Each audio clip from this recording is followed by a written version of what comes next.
Hey, everybody. Thanks so much for joining us right here on the Right View Ladies Tea. Tonight, please welcome back PragerU CEO Marissa Streit and Daily Caller reporter Brianna Lyman. Brianna and Marissa, welcome to Ladies Tea. I don't know the last time either of you were in Florida. I happen to live in Florida. Marissa, I know you are in California. Brianna, you are in D.C. Bless both of your hearts, fighting the good fight for us there. Usually we get travel advisories from people like the State Department, the CDC. I just want to make sure everyone's aware out there. There's a new travel advisory for my state, the state of Florida. NAACP National Board of Directors has issued a formal travel warning and travel advisory for the state of Florida for Black and LGBTQ people. I'm just going to read a little bit about what they say. They say Florida is openly hostile towards African Americans, people of color, and LGBTQ plus individuals. Before traveling to Florida, please understand that the state of Florida devalues and marginalizes the contributions of and the challenges faced by African Americans and other communities of color. Marissa, this seems just kind of wild and out of just left field to a lot of people. Apparently it was in response to a new bill which bans state colleges from spending money on diversity, equity, and inclusion programs, which we know are just sort of like indoctrination programs. And I think the funniest part of this to me, or maybe I should say the most ironic part to me, is that the NAACP chairman of the board, Leon W. Russell, is a gentleman who himself lives in Tampa, Florida. What kind of nonsense is this? I mean, you just cannot make this stuff up, right? I mean, the NAACP, this is another typical example of how they prey on people's fears in order to propagate lies for their own power, money, and connections, which the other thing that is worth mentioning here is that your state governor was elected thanks to many Black mama bears who recognized how important it is that we have education freedom, right? You might remember that it was in South Florida that they actually made up that margin. And those Black moms in South Florida recognized that it's your governor, Ron DeSantis, who actually put kids first and put their kids first. And so how ironic it is that the people who are actually helping these kids that are, well, I mean, maybe these moms just don't want what's best for their children, but you would think that they do want what's best for their children. Typical NAACP, they don't mind lying because they know that, people are gaslit and it seems to work for them. Hopefully it will finally stop. Yeah, I mean, Brianna, that's my question is is this going to work? And at what point do people just stop believing crazy nonsense like this? At what point do people start saying, let me kind of look into this for myself and see if I really want to take this seriously? I think there's so much just complete garbage out there. I mean, the distrust of the media is pretty much at an all-time high right now. So many people don't trust the mainstream media at this point. Where are most people getting their information, though? They're getting it from TikTok. They're getting it from social media outlets. No one knows what is real, what isn't real. And then you have the NAACP, who's supposed to have some sort of, credence of some value here, sending out this travel advisory. It is insane. People issue travel advisories against visiting places with the Ebola virus and stuff. This is Florida. Is anyone really going to fall for this? They shouldn't, especially Black Americans, because Florida is the #1 state for Black-owned businesses to thrive in. So if you're a Black business owner, you head to Florida. And more importantly, if the NAACP actually cared about Black Americans, they would be issuing travel advisories to places like Chicago, St. Louis, Baltimore, Trenton, New Jersey, places where Black people are more likely to get killed in crime because crime is so bad. But these are Democrat-run cities, so they're not willing to do that. And, you had a local NAACP leader on CNN today, and the CNN anchor, he said, what about the Black-owned businesses there? Are you hurting them by issuing this travel advisory? And she said, we're going to take care of our own. how are you going to take care of your own? Because you can't take care of your own in any other city in America, because we look at the crime rates, we look at the poverty rates, you look at the education rates for minority students, and they're so poor, unfortunately. Where are these groups stepping up? They're only stepping up because of political posturing. Right. Well, and that's exactly it. And I think it's pretty obvious at this point that the Democrats are sort of in a panic right now because, first of all, Joe Biden has just completely failed by every metric possible at being president of the United States. Inflation is up, gas prices are up. We have record numbers of people pouring over our southern border. We are in a weakened state as a country on the world stage. Our military isn't focusing on readiness anymore, but rather pronouns and woke garbage like that. People really are starting to see that the Democrats are failing them.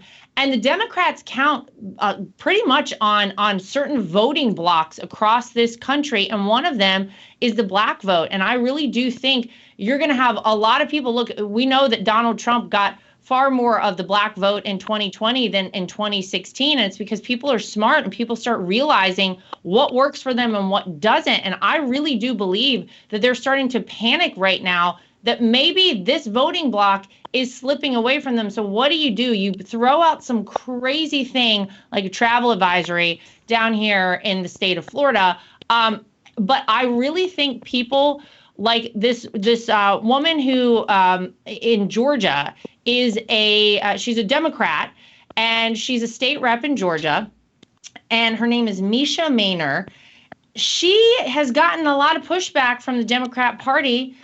She happens to be a black woman herself, and she decided to speak out, Brianna, about kind of what you were talking about how the Democrats have failed Black Americans, about the fact that instead of focusing on communities of color and actually using money to help those communities, where is the money being spent right now? We have all of this money being spent at our southern border for illegal immigrants who are coming to America.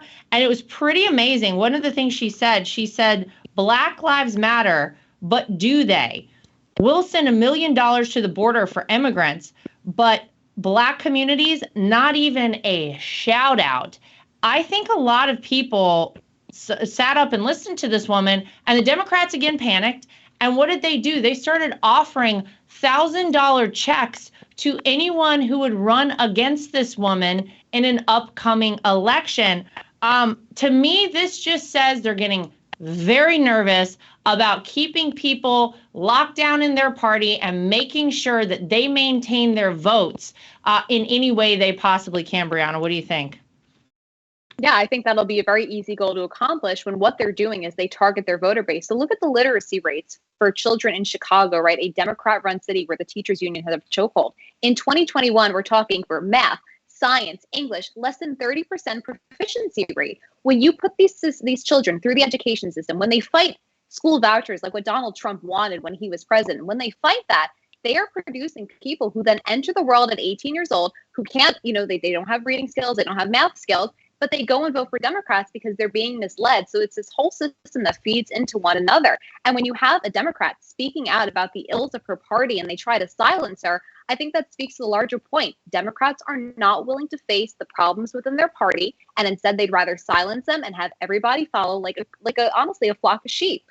Yeah, it's so true. Marissa, I thought this woman was very brave because when she went against their narrative, so to speak, whenever she spoke out and was like, I really don't think this is the way, what we're doing with this money, the way that we are prioritizing people who are illegally coming to America, and we're not even taking care of our kids here. She's a woman who believes in school choice. She believes in protecting our kids. I don't know. I feel like we might have another Democrat who might want to jump over to the Republican Party here. I'm just going to throw it out. And by the way, Marissa, we always see it go that direction. We never see. When have you ever seen any Republicans in the past 5 years say, you know what, I can't take it with this party anymore. They're crazy. I'm going to become a Democrat. Never goes in that direction. Lara, I was going to say the exact same thing. Yeah. These look like the initial symptoms of getting red-pilled, right? Where they actually realize that their party does not care about their people, that they prey on the fears and they prey on whatever trauma people might have, but they actually don't care about people. They don't actually care about Black lives. They just care about Black votes. And they don't actually care about immigrants. They just care about getting more votes. And, this poor lady is seeing the wrath of the left, because when you don't walk in lockstep with them and you don't comply with their expectations, they will come and eat you up and destroy you. And that's what they're doing to this poor lady. And so, we're here with arms wide open to welcome her to the rational common sense side, right? Yeah, I love it. You know what? I think that people, once they realize how truly open we are to all people coming over and becoming Republicans, or you didn't even have to say you're a Republican. You can vote for Republicans and you never have to actually say that you're a Republican. That's fine. Try coming to a Trump rally every now and again, by the way. You want to talk about being welcomed with open arms. There is no more welcoming environment than a Trump rally. And if people out there haven't been, I would suggest you go. Come as a Democrat. Come as an independent. Come as whatever it is. You're going to see people are going to be like, oh, great. So you wanted to come check this out. Come on in. We're here to welcome all people. We love this country. We love people of this country. And we want you to come join up with the right team here. So I think it's really cool. I'm going to pay attention to this woman. I kind of feel like she may be kind of getting closer, like you said, to getting red pilled, coming out and saying, that's it. It's crazy. And side note, I have an interview. I'm interviewing Tulsi Gabbard coming up for our show this Thursday, who's one of those, who was a Democrat her entire life, was a state rep from Hawaii, then, of course, became a member of the United States Congress as a Democrat and ran for president as a Democrat, and then was like, that's it. These people are just totally off their rockers. It's enough already. And I think one of the things that is kind of opening people's eyes, ladies, is what we've seen lately with our Department of Justice, specifically with the FBI. We've had some FBI whistleblowers come out recently, and some of the things that we have learned from these individuals has been rather shocking. Jim Jordan has sort of been heading up, making sure that these whistleblowers have their day and get their voices heard. And I just want to give him a shout out because he's been really amazing. Recently, an FBI whistleblower said that pro-life groups, Catholics, were the target of the government. This is the kind of thing that I feel like we knew was happening, Marissa. We knew that they were certainly targeting, any of us out there who leaned right. But then you look at the way they handled things, like, for example, whenever you had Justice Kavanaugh targeted and somebody wanted to, harm him, harm his family, there was very little talk about that. You had pro-life centers targeted, very little done about that. But then when you have these abortion clinics where you may have individuals outside who are voicing their opinions, some of these people got targeted, it seems like, by the FBI. We knew that this was happening. Jim Jordan spoke with over 24 FBI whistleblowers, and no surprise here, the FBI DC office, he says, pressured the rest of the organization towards a political agenda. But is anyone surprised, Marissa? I mean, first of all, kudos to Jim Jordan, right? Because how scary is it to see that the FBI actually comes after people and he's still willing to take that on?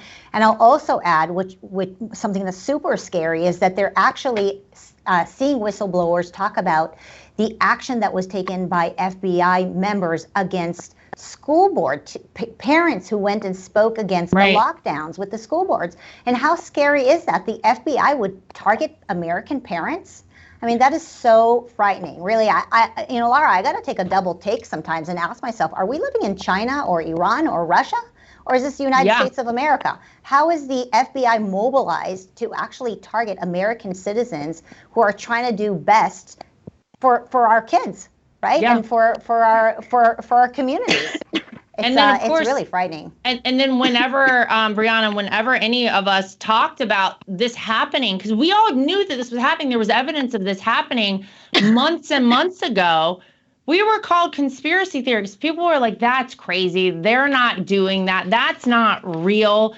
It was real. And I think we have to expose all of this. We have to get rid of people. I mean, this is something my father-in-law talks about a lot. This is something that's very important to him.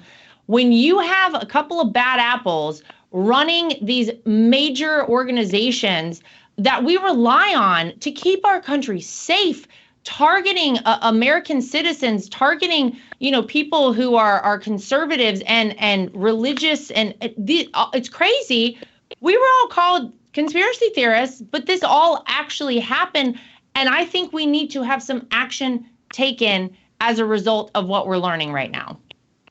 Absolutely. And your father-in-law knows the best example. If they can go after a sitting president, of course they can go after parents at school board meetings and religious leaders. And it extends past that. I remember in 2021, you had the DHS putting out advisories or putting out bulletins warning that people opposed to COVID-19 lockdowns and restrictions were possible domestic terrorist threats, right? So it extends further than what the mainstream media wants to report on, but they were trying to sow the seeds of distrust amongst Americans, amongst their fellow comrades, right? Like your neighbor, for instance, could be a terrorist threat simply because they didn't believe in masking, because they didn't believe in these heavy-handed lockdown approaches. And, when we see obviously the Durham report come out, I think it just kind of reminds Americans that even at the highest level, you're not protected. And even when it comes out that the FBI was working with people like Hillary Clinton, Obama knew, Joe Biden knew, they still continue down this path. So I think Americans have a heightened sense of scaredness when it comes to the Justice Department, and it trickles down to local police departments as well. How do you know who you can trust? Yeah, and I mean, this is America. Like Marissa said, it kind of feels like we don't realize the country we're living in. By the way, you just reminded me, this is a complete aside from this conversation, but when you said about masking, so I mean, nothing is worse than seeing people like a fully fit individual, like a young, say 20-something-year-old, maybe out on like a run or a bike ride these days, totally away from other people, still wearing a mask. And I am fully judging anyone who is doing that these days because we know the science, we know the truth. And I'm like, oh my God, well, I know how you vote. Quick story. I have had to shield my face. Got a little laser done on my face recently, just trying to keep the youthful appearance here. And I couldn't get any sun on my face. I've had to go around on my bike around Florida. People probably think I'm a Democrat because I'm wearing one of those, like, I got it from my husband, one of those like gator things, whatever they are, to keep the sun off your like neck and face while you're fishing. I'm wearing that on my bike rides. And the worst part is when I stop at a stoplight, I'm like, oh no, all these people think I'm a Democrat around me. I gotta get like a MAGA bike kit or something. So like people are like, oh, she's trying to protect her face from the sun. I've got it. The worst to be labeled in that way. Well, how about when they wear their masks and then they go to the supermarket and buy a bunch of Lucky Charms and Twinkies and all this like horrible food that's actually going to kill them because they're going to be, sick with diabetes. It's but amazing. No, they have the mask, that's going to protect them. At least they have the mask on. So yeah, it's unreal that after all we know, and after we know, I mean, I don't know how many times in interviews I said, the real science that we know that the cloth masks don't work, that it was only the N95 mask that provided any level of protection. Yet, how long did we all suffer on airplanes, in public spaces, outdoors, God forbid, in some places in the United States of America, where people would scream at you if you weren't wearing a cloth mask that none of us had washed ever, disgusting, that would be sitting in your car, give me a break, or in like the bottom of your purse. So we all know how crazy that is. Anyway, if anyone sees me riding my bike around the Palm Beach County area, please understand that I'm just shielding my face from the sun, and it is not because I have changed voting parties. To get back really quickly, though, because I think this is important to what's going on with the FBI. We did have the whistleblowers come out. They're exposing all of this information. But they haven't had it easy. You want to think that if you were a whistleblower, there's some protection offered to you. Garrett O'Boyle is one of the whistleblowers who I believe Thursday was testifying. He's a former military member, a former law enforcement officer. He's a lawyer, and then he became an FBI agent. So, I mean, this guy has done a lot for our country. He says this government will crush not only those who expose the truth about things they are doing that are wrong, but their families as well. He told this to the House Subcommittee on the Weaponization of the Federal Government. He was one of 4 witnesses who testified. And Marissa, I mean, no one better to tell us that this was going to happen than one Chuck Schumer, January 4th, 2017. I'll remind everyone of what Chuck Schumer told MSNBC's Rachel Maddow. He said, let me tell you, you take on the intelligence community, they have 6 ways from Sunday at getting back at you. I mean, he knows it. We're finding it out now. These whistleblowers who are trying to alert us that there is such corruption in our Department of Justice are now being targeted themselves. And I mean, how do we have a free country if you don't feel like you can speak out about things when you see them that are wrong? I mean, the whole point of being a whistleblower is that you're going to say things that the organization that you worked for doesn't want you to say, right? And the whole point is that they're supposed to be protected. But of course, they're going to intimidate them. Look, I mean, I can't stop thinking about the moment that Schumer said that, because I remember feeling intimidated running our own media company and receiving these threatening emails from the fact checkers at NewsGuards and the likes, who basically said, if you dare to speak truth, if you dare to say something about the Hunter Biden laptop, if you dare to say something about climate or lockdowns or COVID or anything, we'll come after you. And so now we're seeing that they're not just coming after media companies, but they're actually going after people who worked for them, their own whistleblowers. Again, double take. What is happening to America? And this is one of the reasons why, we got to, like, as I guess your father-in-law would say, we got to drain the swamp. I mean, there are just really bad actors there who don't want what's best for America. And they are guarding and protecting a certain narrative that they don't want to have Americans find out about. And these are scary times for Americans. We got to fight. We just have to fight against it, or we'll lose our country. Yeah. Marissa, how do you talk about fighting, and it's so important. And I hate to bring this back, to President Trump and what he's been going through, but, that Chuck Schumer soundbite was from a quote that Donald Trump tweeted. He said, perhaps more time needed to build a case. Very strange. Of course, fast forward, 5-6 years later, we know that that's exactly what they were doing, was building a case against Donald Trump to impeach him. And we now know that most of that was fake. But if you look at the mainstream media coverage of the Durham report, for example, you had people on MSNBC left and right saying that this was a big nothing burger, that this was nothing, that the Mueller report was really accurate, that Donald Trump is still a criminal. And there are millions of people each week who tune in to MSNBC and hear that and say, this is the truth. The news is giving it to me. So even though you could read the hard evidence about the weaponization of the federal government, you have people testifying, whistleblowers. You see what's happened to Trump in the last year. It's not enough to convince Americans who've been brainwashed by Democrats. I mean, and that's the problem. That's the real fight that we have right now. That's the battle. It's really about what information people are getting and where they're receiving this information. And we know the truth. We know that the Democrats have a stranglehold on our legacy media, on the mainstream media. They have a stranglehold over Hollywood. They control so much of that. And they're targeting the youth of this country. They're not stupid. I give them a lot of credit for doing it, because it's very smart to indoctrinate these kids very young and convince them that they're the only way to vote. This is the only place, this is the only party that you can vote. If you're a good person, if you care about people, that's the only way you vote. They have so much that they control. And we as conservatives have such an uphill battle. But that's why I always talk about, as we head into the 2024 election, we as conservatives are going to have to go to places we are uncomfortable. We're going to have to go on TikTok. We're going to have to go and really reach out to young people, to first-time voters. We're going to have to start giving people the real information out there, because they're not getting it if they tune into, God forbid, MSNBC, CNN. They're not getting it if they're listening to their favorite celebrities and what they're posting on TikTok or what they're tweeting. And that is why it is such an uphill battle. And that's why I think all of this is really terrifying. And it brings me, Marissa, to education. I mean, we know that here in the United States, our education is so far behind. Our kids fell behind after COVID. But let's face it, they were already far behind China before that.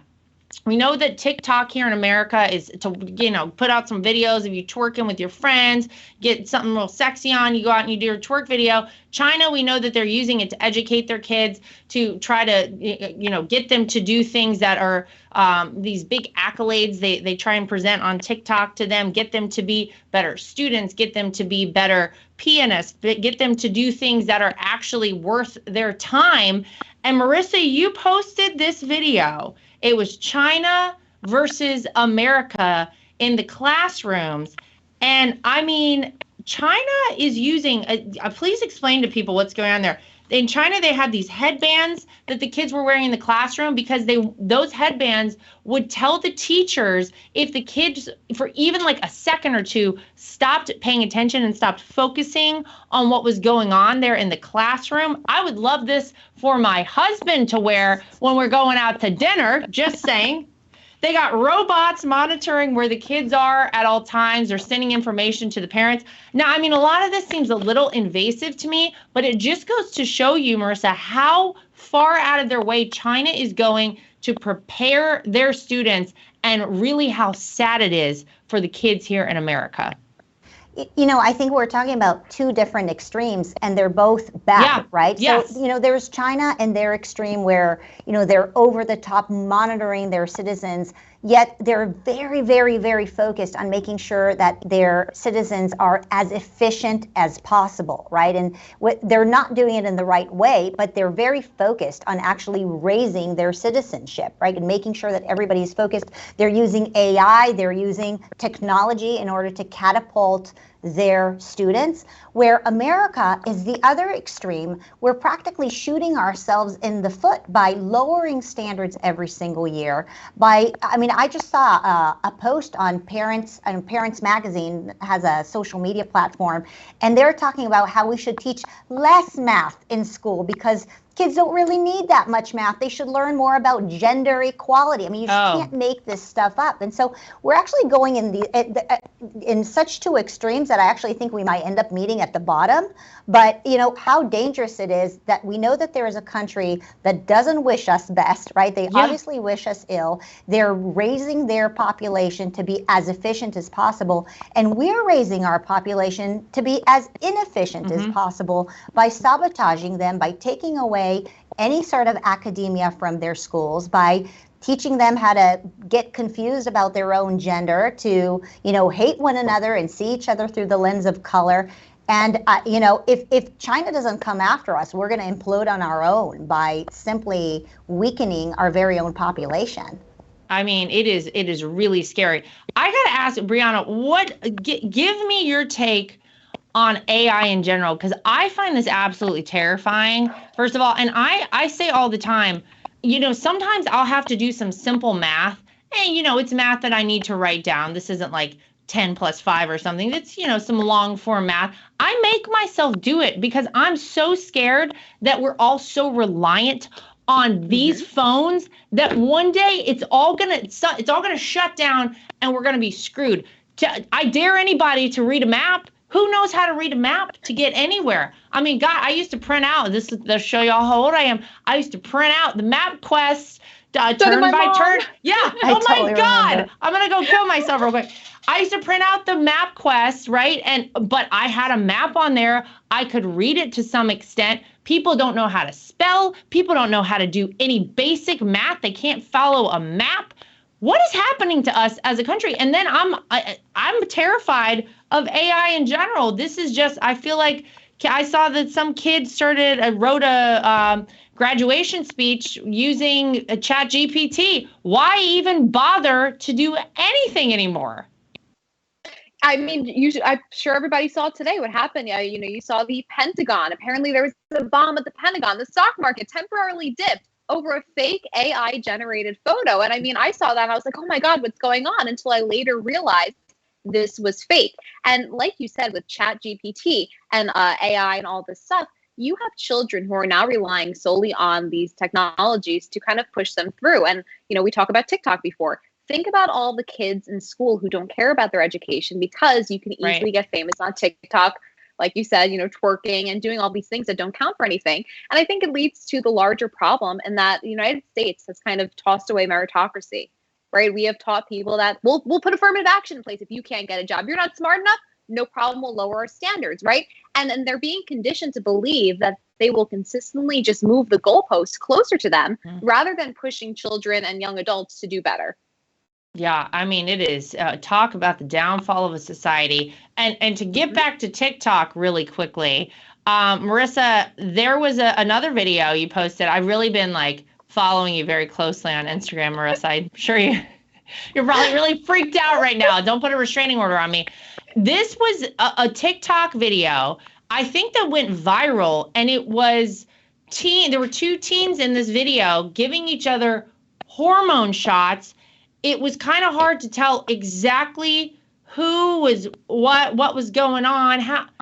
But this is what people are doing now. Do we know any information, like how old these people were, or what else is going on in this video? So, this horrible pastime that our teenagers are experiencing by injecting one another with hormones, thinking that it's a cool thing, is so revolting. But what's even scarier about it is that this video is a type of many examples. There are many videos like this that are going viral specifically on TikTok in America.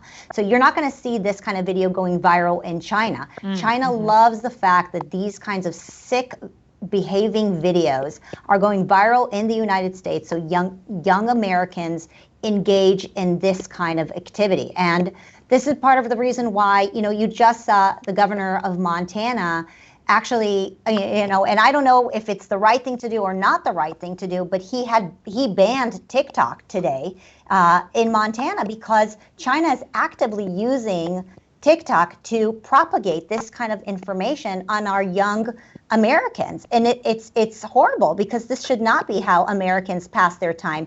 In China, you see that they're competing against one another. Like, as you mentioned earlier, they have all these things about how, they can do their civic duties and learn more about Chinese civics. In America, we're teaching kids how to inject one another with hormones so that they have irreversible damage on their bodies. So, it's sick and scary. And at the very least, even if you don't believe that TikTok should be banned, get your kids off of TikTok, because that's where they're gonna learn these crazy ideas. Brianna, are you on TikTok? I am on TikTok specifically because I used to post political TikToks, and I stopped because of China. Well, see, I put TikTok on my phone for, I'm going to say maybe 12 hours. This was way back when my father-in-law was talking about how TikTok was spying, China was spying on us through TikTok. And I remember I told him that I did this, and he was like, get it off your phone. I was like, so I erased it off my phone. I was like, God, it's probably ruined. They're probably still spying on me. I don't think I ever posted anything on there. But the problem is kind of what we were talking about earlier. I don't have it on my phone because I truly don't. I believe what my father-in-law said. I believe it's probably a really horrible thing just to have on your phone. Who knows what's happening because of that? But on top of that, I don't know what I'm going to post on there that anybody's really going to be into, because I'm certainly not going to be twerking. I know a lot of people would be very disappointed to learn that. But we need to be reaching out to people on these platforms. Maybe I should get a TikTok account somewhere. Maybe we should put shows like this out there so that people can kind of see it. But there are so many of us that just don't trust it. And I know that we're going to see crazy things like, these young people injecting themselves with hormones on there. It's a real dilemma. And I don't really know. Maybe I need to just get a separate phone just for TikTok, and I'll post videos of my dogs on it or something. I don't really know. But we really do have to be able to reach out to people, because I think under like 21 or something, that is the platform where most people are getting their information. TikTok. It's kind of mind-boggling. Just to close us out today, ladies, I just wanted to make sure everyone was aware about some advice given by an ER nurse. She revealed the 3 things she would never do after years of seeing patients with horrific and even fatal injuries as a result of trying them. One of them, and I'm just going to get your takes on all of these things: ride a motorcycle, use a propane tank, and go to a chiropractor. Now, I've done all of these things multiple times. I actually have a motorcycle license. I don't ride a motorcycle like on the regular, but I mean, I could. Propane tank, like not typically, but I've used one, and I've gone to many a chiropractor.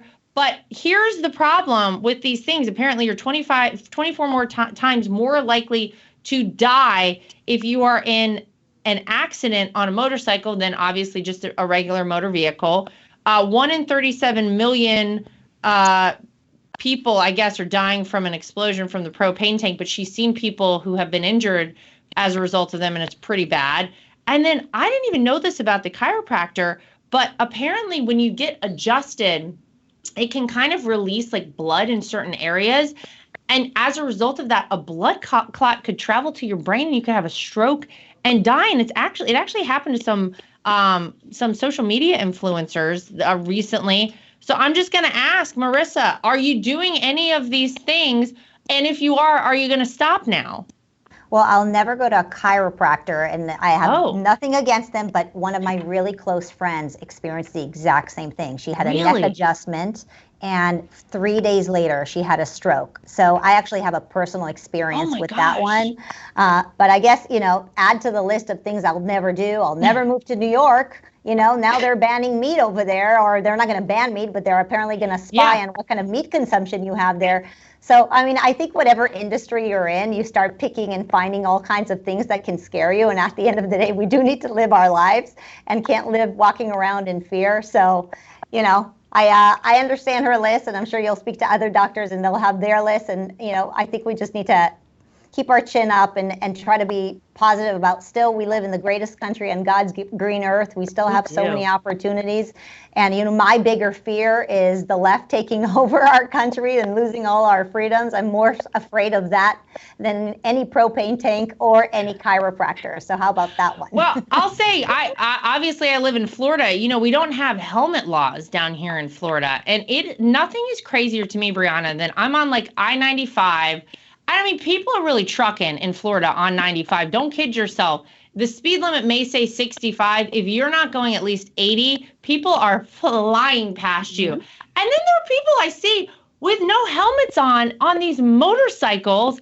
And I'm like, my God, I guess they're just making the assessment like, look, if I'm crashing at like going 85 on this sucker, like that's it. I don't know if the helmet is going to help me. But I'm always shocked when I see that. Are you a motorcyclist, Brianna, by any chance? I'm not. When I was about 6 years old, I witnessed a terrible motorcycle accident, scared the life out of me. And then my dad started, riding a motorcycle. And luckily, my mom convinced him to sell it, so he doesn't have it anymore. But I would never get on that either. Wow. I know. And I feel like if I warn either of my kids about motorcycles, that's like always the end of... Yeah, that's the end of it. Then they'll one day be like, whatever, you can't tell me what to do. And then they'll go ahead and do that. My side note, my brother actually rode a motorcycle, did a cross-country trek on a motorcycle by himself, literally started in North Carolina, went the entire span of America and made it back to North Carolina, and then wrote an article in some like motorcycle magazine about it. So I guess it can be done safely, and we know that. But I'm always interested to hear what these nurses and doctors have to say. And I will say, one of my good friends who was an orthopedic surgeon always said that the worst injuries he ever saw were off of motorcycle accidents. So something to be said for that. And then I started reading the comments on this article. And apparently in this girl's like bio, she had her pronouns, and all these people were like, I don't care what you got to say now. I saw your pronouns. So everything you said is irrelevant. So that's where we are.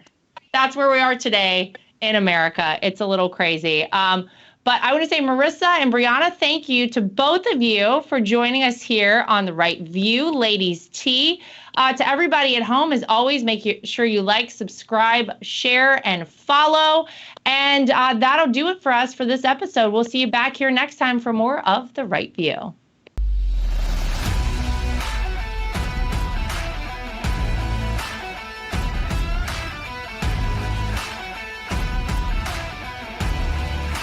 At The Right View, we're very proud of the fact that we are independent. We get to say everything that we think and everything that we feel. We have no woke companies guiding us or telling us what we can and cannot say. We are always going to shoot you straight and give you the facts as we know them. And that's why it's important to support independent outlets like The Right View. My name is Lara Trump, and I think Mike Lindell is a patriot. He is someone who loves this country, is willing to fight for this country. I love MyPillow because not only are MyPillows made in the USA by American workers, but they're great products, and they're so great that not only do I use them in my own bed at night, my children actually requested. My daughter the other day went to the closet and pulled out a MyPillow and said, "This is the pillow that I want to sleep with." And I gotta tell you, she loves it and will have nothing to do with any other pillow. So it's a big hit around our house. My dogs also happen to sleep on MyPillow dog beds. So all around the Trump household, we're big fans. If you go to mypillow.com today and use promo code Trump, again, promo code Trump, you will not only save money, but you will help us continue this show and other shows like it and help us continue the fight for the future of America. Inflation has impacted all of our lives. I don't think anyone can go to the gas pump or the grocery store without noticing that it is a major factor. And unfortunately, it's not going anywhere. It doesn't seem like it's going down in the way that we would like it to. And one way to protect your money is by investing in precious metals, gold and silver. That's always been a great way to make sure that you keep your money and you keep it safe. When you go to bh-pm.com, use promo code Trump. That way, if you decide you want to invest in gold and silver, you'll save yourself a little bit of money. We live in a time that's very interesting. A lot of us out there feel like a lot of our rights are slipping away. And if you're like I am and you want to have the right to choose whether or not to have a vaccine, how to live your life freely, and you're looking for a great doctor, I've heard amazing things about Dr. Sherwood. He's somebody who you should really check out and check into, and it'll help support this program and keep us going. So go to sherwood.tv and use promo code Trump. Again, sherwood.tv and use promo code Trump.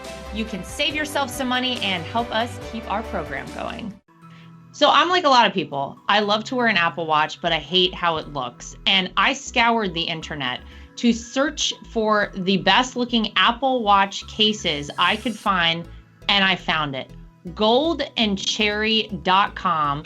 They have absolutely beautiful watches, as you can see here. Everything is waterproof. Everything looks good with different outfits. You can get sporty, you can get fancy, but they are great quality, made out of Delaware in the United States of America. And they have been kind enough to give me a promo code that I can share with you if you want to get your hands on one of these as well. It's Lara T, L-A-R-A-T is the promo code to get yourself a discount at goldandcherry.com. And not only do they make Apple Watch cases, they also make great products for iPads and iPhones, keyboards, your desktop, everything you could possibly need. goldandcherry.com. Use promo code LaraT so you can get yourself one of these today too.